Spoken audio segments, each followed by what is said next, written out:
সঙ্গে আমরা থাকবো না। পানির কাছের দিল্লির সঙ্গে আমরা সম্পর্ক ছিন্ন করলাম।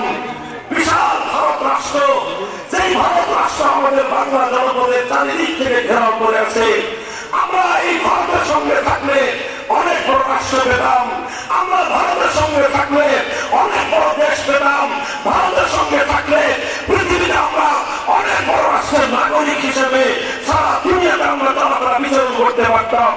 কিন্তু আমাদের পূর্বপুরুষরা, তোমাদের পূর্বপুরুষরা বাড়ির কাছে দিল্লি আর বাড়ির কাছে ভারতবর্ষকে লাঠি মেরে 2000 কিলোমিটার দূরে সেই পশ্চিম পাকিস্তানিদের সঙ্গে হাতে হাত রেখেছিল। এই কারণে নয় যে ওরা পশ্চিম পাকিস্তানি খান পাঠান, শুধু একটা কারণে, ওদের পরিচয় মুসলমান, আমাদের পরিচয় মুসলমান। আমরা বলেছিলাম আসো মুসলমান মুসলমান, হাতে হাত রাখি, ভ্রাতৃত্বের বন্ধন স্থাপন করি, আর আমরা এমন একটা রাষ্ট্র করি যে রাষ্ট্রের সংবিধান হবে আল কোরআন। আল্লাহর কোরআনের আইনের দ্বারা শাসিত হওয়ার জন্য পশ্চিম পাকিস্তানের মুসলমানদেরও অনেক ত্যাগ রয়েছে, অবদান রয়েছে।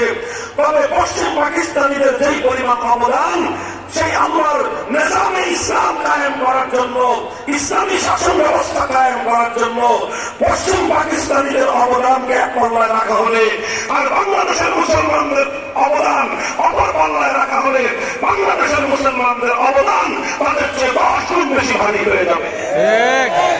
কিন্তু দুর্ভাগ্য আমাদের, আমরা স্বাধীন করলাম, আমরা হিন্দুদের থেকে আলাদা হয়ে মুসলিম রাষ্ট্র গঠন করলাম। এমন একটা রাষ্ট্র যে রাষ্ট্রের সংবিধান হবে কোরআনী সংবিধান, যে রাষ্ট্রের শাসনতন্ত্র হবে ইসলামী শাসনতন্ত্র, যে রাষ্ট্রের নিজাম হবে নিজামে ইসলাম।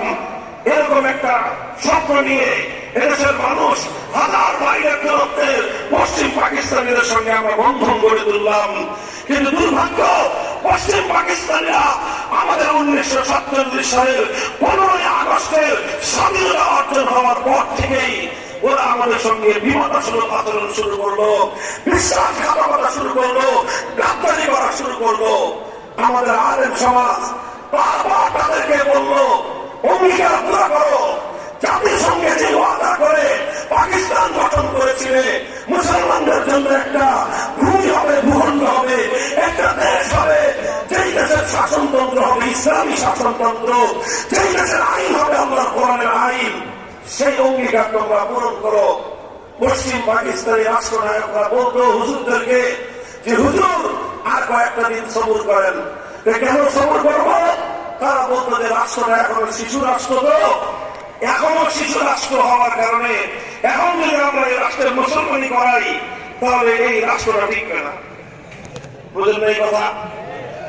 আর এখন আমাদের মুসলমানি করে না, একটু বড় হয়ে নি।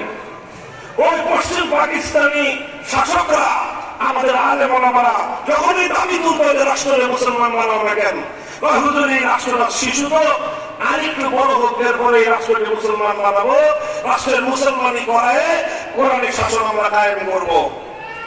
এই করতে করতে 10 বছর যায়, 15 বছর যায়, 20 বছর যায়।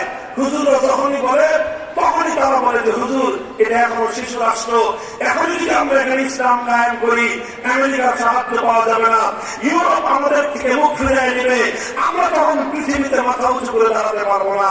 এই নানা রকম অজুহাতে ছলচাতুরি দিয়ে অজুহাত দেখিয়ে এদেশের মুসলমানদেরকে 24 বছর পর্যন্ত বঞ্চিত করে রেখেছে।